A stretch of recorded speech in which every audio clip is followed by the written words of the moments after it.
tentunya seruan dan juga ajakan untuk kita tidak melupakan saudara kita di Palestina setiap hari terus terjadi. Maka ada hal yang selain dengan donasi ataupun bantuan kita juga harus menambah ilmu dan pemahaman kita tentang apa yang ada terjadi di sana. Sesungguhnya bangsa Palestina itu merupakan bangsa yang mulia dan juga tinggal di tempat yang mulia. Tempat itu merupakan tempat yang paling penting bagi tiga agama langit, yaitu adalah Islam, Nasrani, dan juga Yahudi. Tempat itu juga merupakan tempat yang istimewa bagi kita, yaitu adalah umat Islam. Bayangkan kita memiliki Nabi Muhammad SAW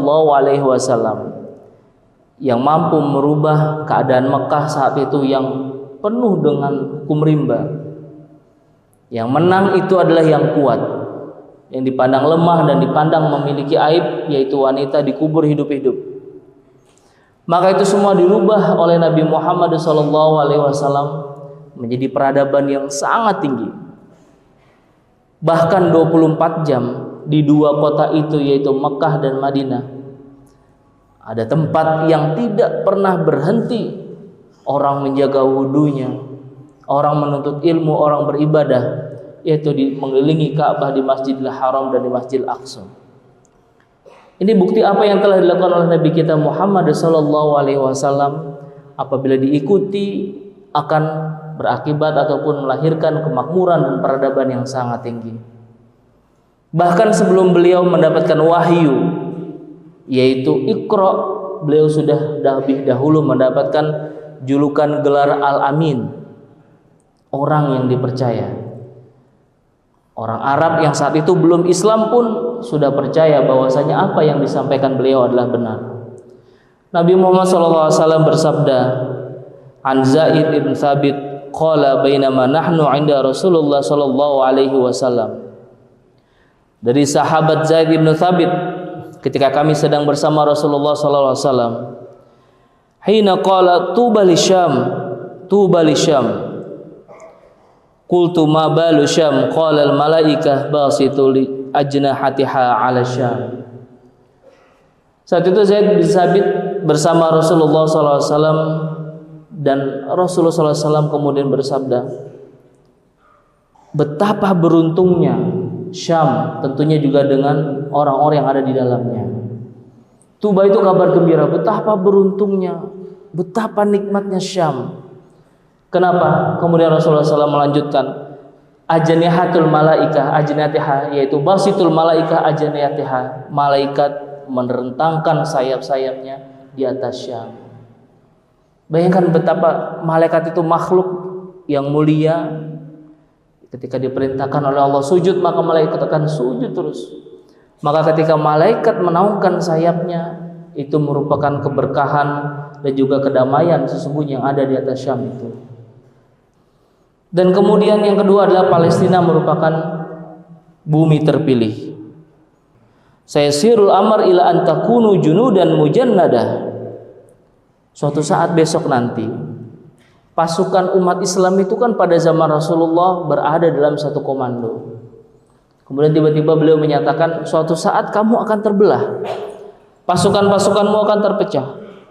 Jundun bisyam wa jundun bil yaman wa jundun bil iraq. Kamu akan terpecah, nanti ada pasukan Yaman, pasukan Irak, dan juga pasukan Syam. Wa qala Ibnu Hawalah, "Khirli ya Rasulullah." Lalu bagaimana ya Rasul sikap kami? Pilihkan untuk kami. In adrakta dzalika faqala 'alaika bisyam fa innaha khairatullah. Kalau kamu bisa memilih, maka sesungguhnya pilihlah Syam. Syam ini merupakan kawasan di Palestina, kemudian Yordan masuk ikut ke dalamnya. Dan kemudian ada yang mengatakan juga pendapat Mesir masuk di dalamnya, karena Mesir kan tidak diikutkan di sini. Yang disebutkan Yaman, berarti Yaman tidak masuk lagi ke dalam Syam. Kenapa Mesir masuk? Karena dari 12 keturunan Nabi Yakub itu ada 12-belasnya turun di Mesir, dan juga ada 12 mata air di sana. Kemudian Kemuliaan yang ketiga adalah bahwasanya tempat ini adalah tempat latar kejadian kisah-kisah yang ada di dalam Al-Quran. Para nabi itu banyak sekali yang disebutkan berhubungan dengan tanah Palestina, Ardul Muqaddasah, tanah yang suci ini para jamaah. Dimulai dari Nabi Ibrahim, Nabi Lut, Nabi Daud. Jadi sekarang coba kita tilik, tanah Palestina itu milik siapa? Apabila mereka itu begitu mengagungkan Nabi Daud, kemudian karena Nabi Daud punya anak Nabi Sulaiman alaihi salam, di dalam agama kita ini adalah nabi-nabi kita. Nah, ketika itu Allah Subhanahu wa taala mengutus Nabi Ibrahim alaihissalam ke Kanaan. Nah, Kanaan inilah yang kemudian disebut dengan tanah Palestina. Kemudian Nabi Ibrahim alaihissalam menikah dengan Sarah. Ada riwayat yang mengatakan 80 tahun, 90 tahun belum dikaruniai keturunan oleh Allah Subhanahu wa taala. Kemudian diperintahkan untuk ke Mesir dan menikahi Hajar. Dari Hajar ini mendapatkan putra yaitu Nabi Ismail alaihissalam, dan ditinggalkan di selatan yaitu di Mekah, biwadin ghairi dzi dzar'in 'inda baitikal muharram.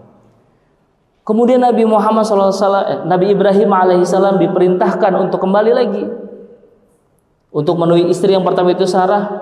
Ternyata Allah mentakdirkan mendapatkan putra yaitu Nabiullah Ishak alaihissalam. Kemudian Nabi Ishak ini memiliki anak kembar, salah satunya Nabi Yakub. Kemudian Nabi Yakub menikah dengan 4 wanita. Disinilah lahir 12 keturunan Nabi Yakub. Salah satunya adalah Nabi Yusuf alaihissalam. 11 orang inilah yang salah satunya Bunyamin, Yehuda, yang memiliki akal dan menjebloskan Nabi Yusuf alaihissalam ke dalam sumur. Jadi Islam itu kan nama, tetapi agama dari mereka sebenarnya sudah tauhid, sudah monoteis, menyembah Allah Subhanahu wa taala. Keadaan itu mengganggu Firaun yang saat itu merasa bahwasanya dirinya itu adalah Tuhan. Maka bangsa Yahudi ini diperbudak. Perbudak diselamatkan oleh Nabi Musa alaihissalam untuk menyeberang kembali lagi ke tanah Palestina itu, yaitu dengan membelah Laut Merah itu. Ketika zaman Nabi Musa ini kedurhakaan mereka sudah banyak sekali. Jadi apabila sekarang mereka mengkhianati janji, sudah bukan hal yang biasa. Makanya jangan pernah percaya. Coba bayangkan ketika mereka sudah diberikan nikmat oleh Allah Subhanahu wa taala, wa dhallalna 'alaikumul ghamama, ketika jalan itu awannya itu ngikut di atas, teduh, tidak panas, tidak hujan. Wa anzalna 'alaikumul manna wasalwa, dikasihlah makanan dari surga dan madu. Tetap membangkang, bahkan meminta yukhrijul lana mimma tumbitul ardu mim baqliha wa kithaiha wa fumiha wa adasiha wa basaliha. Sudah dikasih makanan dari surga, dia minta makanan dari bumi, dari bawah. Kacang adas, basol itu bawang merah, fum bawang putih. Kemudian juga Nabi Sulaiman di situ. Ya kan? King Solomon itu yang mereka anggap itu Nabi Sulaiman. Ketika Allah memberikan ketaatan kepada udara atau angin itu untuk mematuhi perintah Nabi Sulaiman alaihissalam. Kemudian juga Nabi Isa juga lahir di situ. Banyak sekali para jamaah yang dirahmati Allah, latar belakang yang kita baca, yang kita pelajari, kita teliti, kita jadikan bahan riset itu di Palestina. Tidak mungkin hal yang tidak penting Allah sebutkan berulang-ulang kali dalam kitab, yang kitab itu sudah kita diperintahkan untuk menghafalnya. Jadi apalagi kita tidak ada alasan bagi kita untuk tidak berpihak dan juga membela Palestina. Sebenarnya kita ini sudah unggul ketika kita ini berbicara tentang sumber daya manusia. Itu merupakan sebuah bonus demografi yang luar biasa. Apabila kita mungkin kita belum bisa ke sana, belum bisa memberikan bantuan, kita bisa berdonasi. Atau sekarang kita mempunyai kekuatan dunia maya dari status kita, dari komen kita. Ini terjadi ketika tahun 2011 ketika Arab Spring ketika pemerintahan Mubarak itu begitu mengekang, tapi kaum-kaum muda dari kaum Sufi itu menggunakan media Twitter untuk menggerakkan masyarakat. Cukup setiap hari Jumat, ya, ada Jumat Rahil, Jumat Ghodom, akhirnya bisa. Maka bonus demografi kita sebagai kekuatan muslim terbesar di dunia, bila orang di luar, di barat sana belum mengetahui sejarah ini, kita bisa men-share bahwasanya mereka menarik sejarah ke siapa? Ke Nabi Sulaiman, ke Nabi Daud, ke Nabi Yakub. Itu juga anak keturunan dari Nabi Ibrahim yang nama beliau kita sebutkan dalam setiap sholat, yang disandingkan dengan Nabi Muhammad SAW yang mendapatkan gelar Khalilullah. Jadi tidak usah ditanya lagi, jelas tanah Palestina itu adalah milik umat Islam yang disebutkan dan dimuliakan berkali-kali oleh Allah Subhanahu wa taala dan Rasulnya. Inilah yang bisa khatib sampaikan, sehingga pembelaan kita itu memiliki keyakinan yang sempurna dan kita memiliki kekuatan untuk mengedukasi bahwasanya sesungguhnya Palestina itu adalah milik umat muslim, dan tidak ada sejarah ketika setelah sahabat Umar radhiyallahu anhu menempati itu kemudian tidak ada sejarah darah terjadi di situ. Tapi sebelum sahabat Umar ada Romawi di situ, bahkan sampai ada pemberontakan dari 12 keturunan ini, yang 10 buat kerajaan di atas, yang 2 ini keturunan Bunyamin dan Yehuda di Yerusalem ini, sehingga yang 10 ini kan hilang. Nah, kemudian yang 2 ini diaspora ke seluruh Eropa. Tapi dalam Islam tidak ada damai Nasrani dan juga kaum Yahudi di sana. Semoga ini kita bisa mengedukasi dan juga meyakinkan kita punya kekuatan yang besar penduduk muslim. Kemudian menggunakan bahasa Inggris, bahasa internasional untuk mempromosikan kemerdekaan Palestina. Sesungguhnya mudah bagi Palestina itu untuk memerdekakan. Allah Subhanahu wa taala mengabadikan peristiwa perang Badar.